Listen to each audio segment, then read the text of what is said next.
most of time. Meet a stranger, jump right in your climb. Waking up on your sofa. 다음은 368장 전하셨습니다. 368장입니다.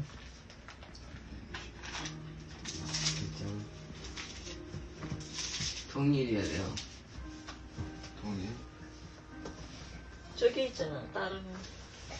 주 예수여 은혜를 내려주사 고충 많게 하옵소서.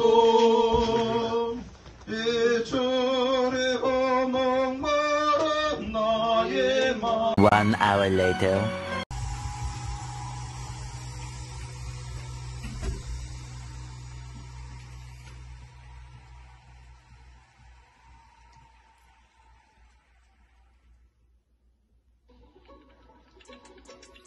Hello mga bebs! Welcome back sa aking channel. Pasensya na walang lakas. Kasi ayan, so Sunday ngayon, hindi po kami na, ano na ngayon mga hapon na mga bebs, mag-aalas 4 na ng hapon. So, medyo late tayong nag-vlog. Hindi kami nakapag-church, kaming buong pamilya kasi una si Mister kaninang umaga, mataas yung lagnat niya, tsaka inuubo siya. So, siyempre siya yung driver namin. Hindi kami nakapag-charge. Tapos ngayong hapon, ay ito naman bigla-biglang, meron din tong sakit si Bunso. Biglang may lagnat at masakit yung kanyang lalamunan. Pati ako mga bebs, yung dito ko parang nag-i-start din siya sumakit. So, masakit din pakiramdam ko. So, kaming lahat nagkasakit ng mga bebs na una si Yechan. Si Yechan medyo okay na siya. Tapos si Mister, tapos ito, si Bunso, tapos ako naman. So, kaming apat may mga sakit mga bebs. Pero, medyo okay na si Mister. So, pinainom ko siya ng gamot kanina, ng gamot sa lagnat. So, pinakain ko rin siya ng maayos para medyo lumakas siya. Tapos ngayon pumunta siya ng drugstore para bumili ng gamot ni Yeram sa kanyang lalamunan kasi masakit yung kanyang lalamunan. So ngayon kasi hindi pwedeng pumunta ng hospital kasi pag pumunta ka ng hospital, diretso ka sa emergency. So hindi ka diretso sa pedya. Ayun yung mga pangbata. So sarado kasi yun pag Sunday, kaya Hindra mo kanya. So ayun, sabi ko baka bukas na lang siya dalhin sa hospital kasi yun na nga. 왜? 아파? 발이 차가워. 양발 줄게. So lagyan ko muna siya ng mga bebs ng medyas.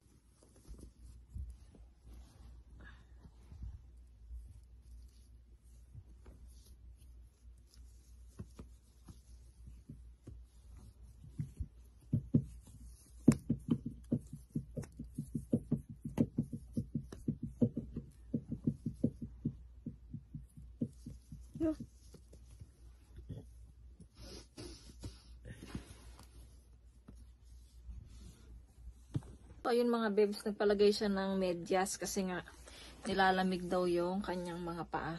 Kaya nilagyan ko siya ng medyas. Tapos, ayun ngayon wala kaming nagawa ngayong Sunday. So, hindi kami nakapag-practice dahil sa nagkasakit. Baka next week na lang. Sakto din na hindi naka-charge si Merlin kasi nga yung kanyang panganay ay late na rin natulog. So umaga na daw nakatulog kaya hindi sila nakasama. Pero hindi rin kami nakapag-charge. So ngayon kasi mga bebs, tinanggal na ng church namin yung online worship. So nakausap lang si Mister kay pastor namin kasi nga hindi kami makapunta ng church. Hindi kami nakapunta ng church kanina. So nag-online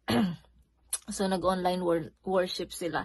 Ay naglagay sila ng online worship para makapag-worship kami. So, ito nga, tatanggalin na yung online worship ng Sunday, Wednesday, at saka Friday. So, kakausapin ko yung aking pamangkin na si ni Justin na baka hindi na nga siya makapag-online worship sa Pinas. So, sasabihin ko na maghanap na lang siya ng church na malapit sa kanila. Pwede siyang magsimba doon para maintindihan din niya, mga bebs. Kasi Korean yung dito sa amin. So, syempre, hindi niya ma-accept na kung ano yung mga sinasabi ni pastor, hindi siya mababless. So, mas maganda talaga pag doon Tagalog or English, yan maintindihan niya yung mga topic sa kung ano man yung ng pastor, 'di ba? So, ayan, mabibless siya. Ayun mga bebs. So, ayun, sasabihin ko yun sa aking inaanak. Ayan mga bebs, mamaya na lang ulit. Makikinig muna kami ng worship song habang nakikinig kami kasi ng worship song. So, close ko muna kasi nga nagbablog tayo, baka tayo ay makapiright. So, ayun mga bebs, mamaya na lang. Update ko na lang kayo.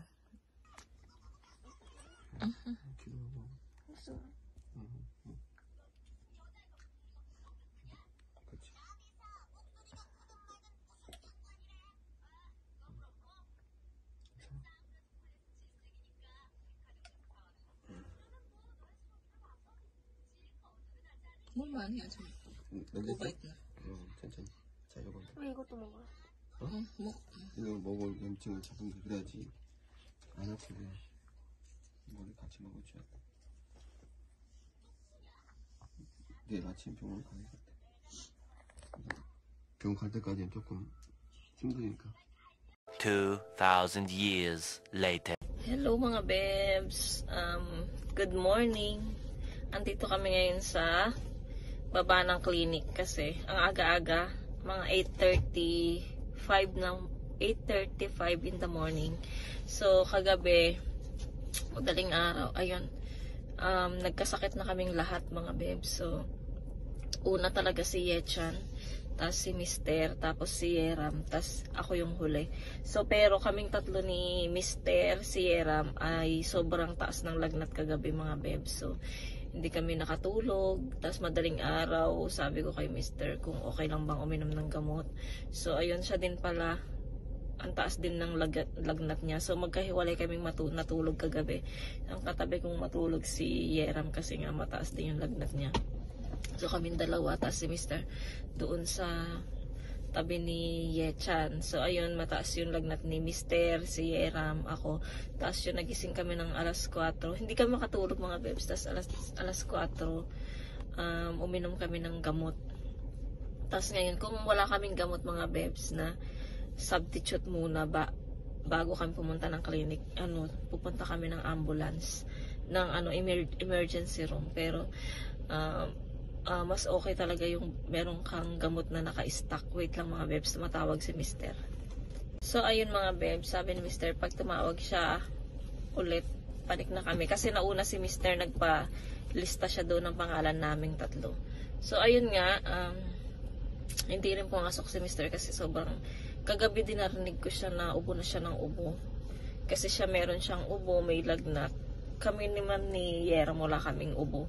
Lang talaga sa lalamunan, tapos lagnat. Tapos kagabi, sobrang sakit mga bebs dito. Dito, alam niyo bang, magdamag na naglalagay ako ng bimpo na may tubig sa ulo ko. Kasi nga, hindi ako makatulog. Tapos si Yeram din, galaw kami ng galaw. Tapos yung mga binti namin, sobrang sakit na nangangalay siya. Di ba pag may lagnat ka, ayun, nangangalay. Ganito yung yung time na namimiss ko. Pagka meron akong sakit mga bebs sa Philippines, ayan, namimiss ko yung katak ni Mudra na ayan, tigas ng ulo mo, ganyan. Tapos yung alaga naman ng aking tatay, yung aking stepfather, yun yung namimiss ko pagka meron akong lagnat mga bebs. So wala tayong tiga-alaga dito sa ibang bansa mga bebs, kundi yung sarili mo lang. Ayun, so si Mister, wala, pareho kaming tatlo may mga sakit. So alagaan namin yung isa't isa. So ayun, Si Yechan pala ay okay na siya. So, hinatid namin siya sa school kanina. So, buti na lang okay na si Yechan. Kasi nga, nagpa-check up na kami dito kay Yechan nun, di ba? So, may iniinom siyang gamot. So, ngayon medyo okay na. Tapos, nung Sunday din, hindi kami nakapag-charge kahapon kasi ngayon may mga sakit si Mister. Kahapon hindi siya makabangon dahil nga may lagnat siya. So, ayun, di kami natuloy hanggang sa gabing-gabi, maggagabi na, ayun naman tinamaan kami ni Yeram ng lagnat din. So, ayun, mamaya na lang mga bebs pag siguro katapos namin sa clinic.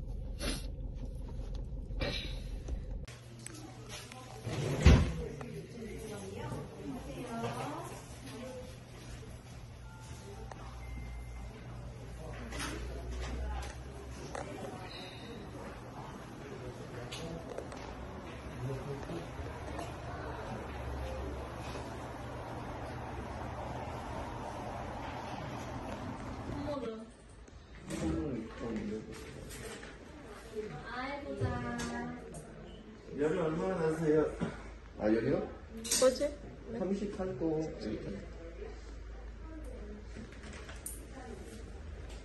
기침은 안 해요. 얘도 우정이 심하고 목좀 보이는데요. 네. 여기 언제부터 났어요? 어제부터요. 지금 37.9요. 어제 언제야? 어제 오후부터 일어났어요. 이 열이 나면 이게 독감일 수 있으니까요. 예, 얘 지금 몇 킬로예요? 24kg요. 네? 24킬로예요? 예. 일어나서 못 먹겠네. Hebat. 이러면 시간을 몰라. Mat. Ito siya mga bebs, si Genie. Meet Genie. Tapos bago na yung wifi natin, iba na siya mga bebs. Ayan. Giga Wi-Fi Home Axe. Ano na siya? KT na siya. Dati kasi mga bebs, LG kami. So ngayon KT na siya. Tapos ito yung kanyang mga password. Ayan. So ito na siya. Tapos yung remote niya, iba na din. Ayan.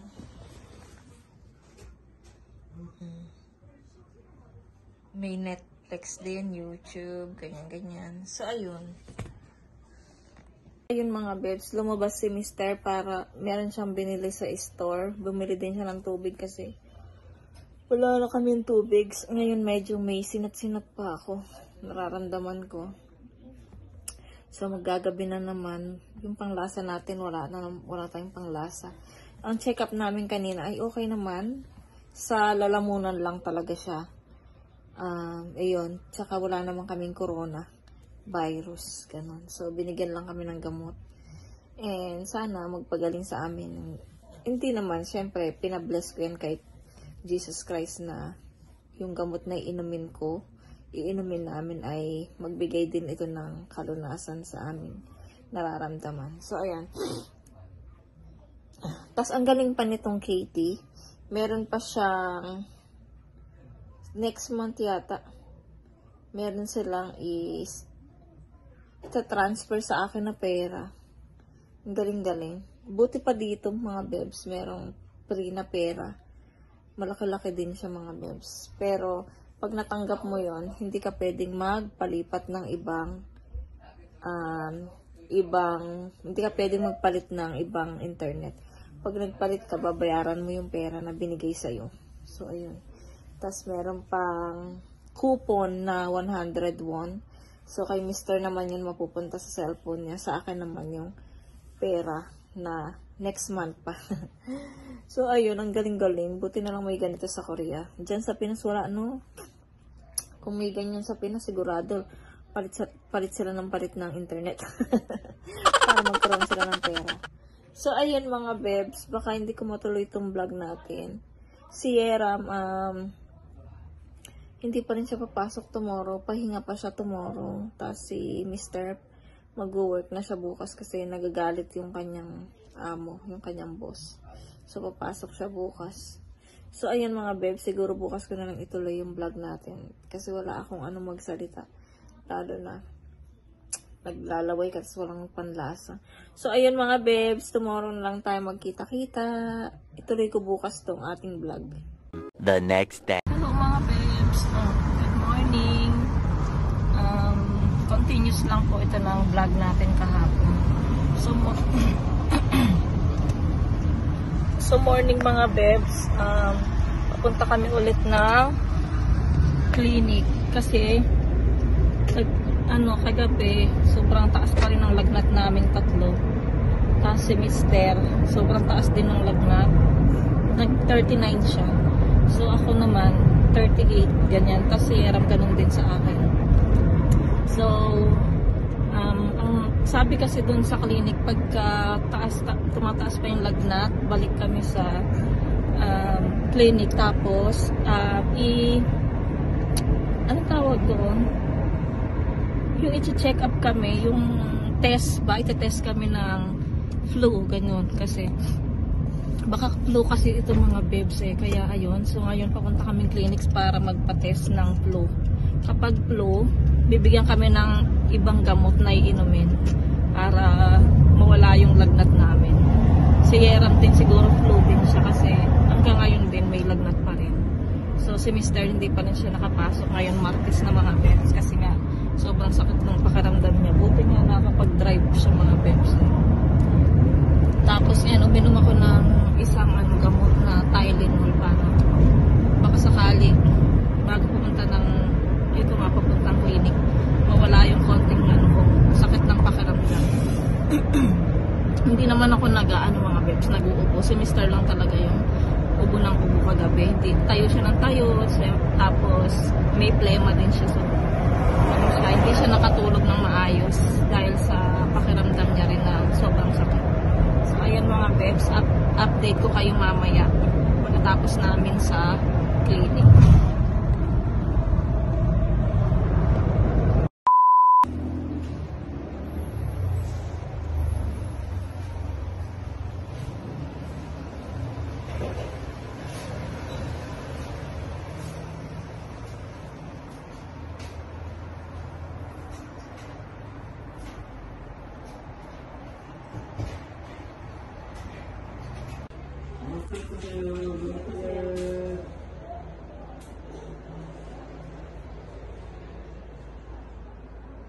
흔들리지 말고.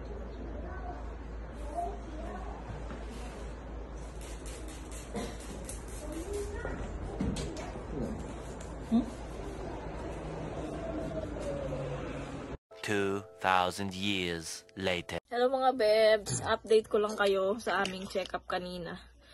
So, ang lumabas na check-up ay test ay may corona. So, lahat kami mga bebs. Una, tinest si Mister, ayun nga, una, flu yung tinest sa kanya. So, negative siya. Tapos, sabi ng doktor, bili daw siya ng corona test sa baba. So, bumili si Mister, tapos tinest siya doon sa clinic. Tapos nga, yung lumabas ay coronavirus. So, ayun. Tapos si Yeram din, tinest nila. Kasi nga, kailangan yun sa school. So, ayun. So, lumabas din is corona.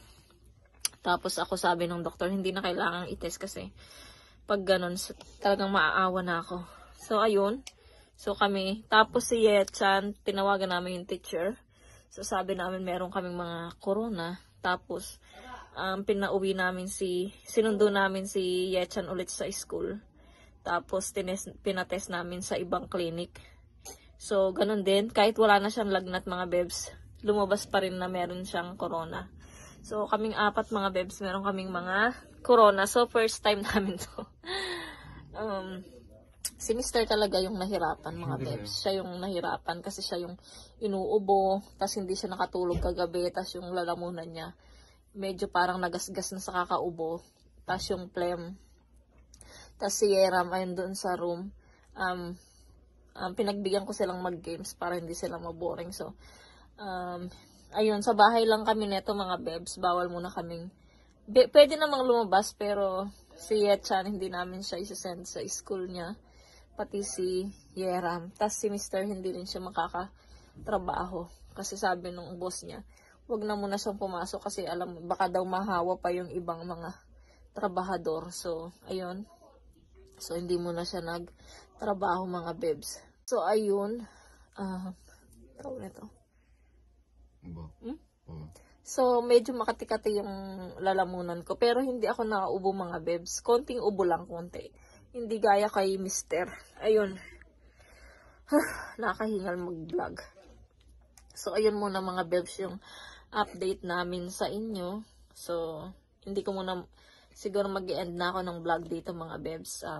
Try ko na lang mag-vlog ulit tomorrow mga bebs. Ayan, so, maraming salamat. Sana po ipag-pray nyo kami na maging okay kami, maging okay na kami ng aking pamilya. Sobrang hirap ng magkaroon ng corona na kaming lahat. Tas, ang hirap kasi walang nag-aasikaso sa amin, so kami-kami lang.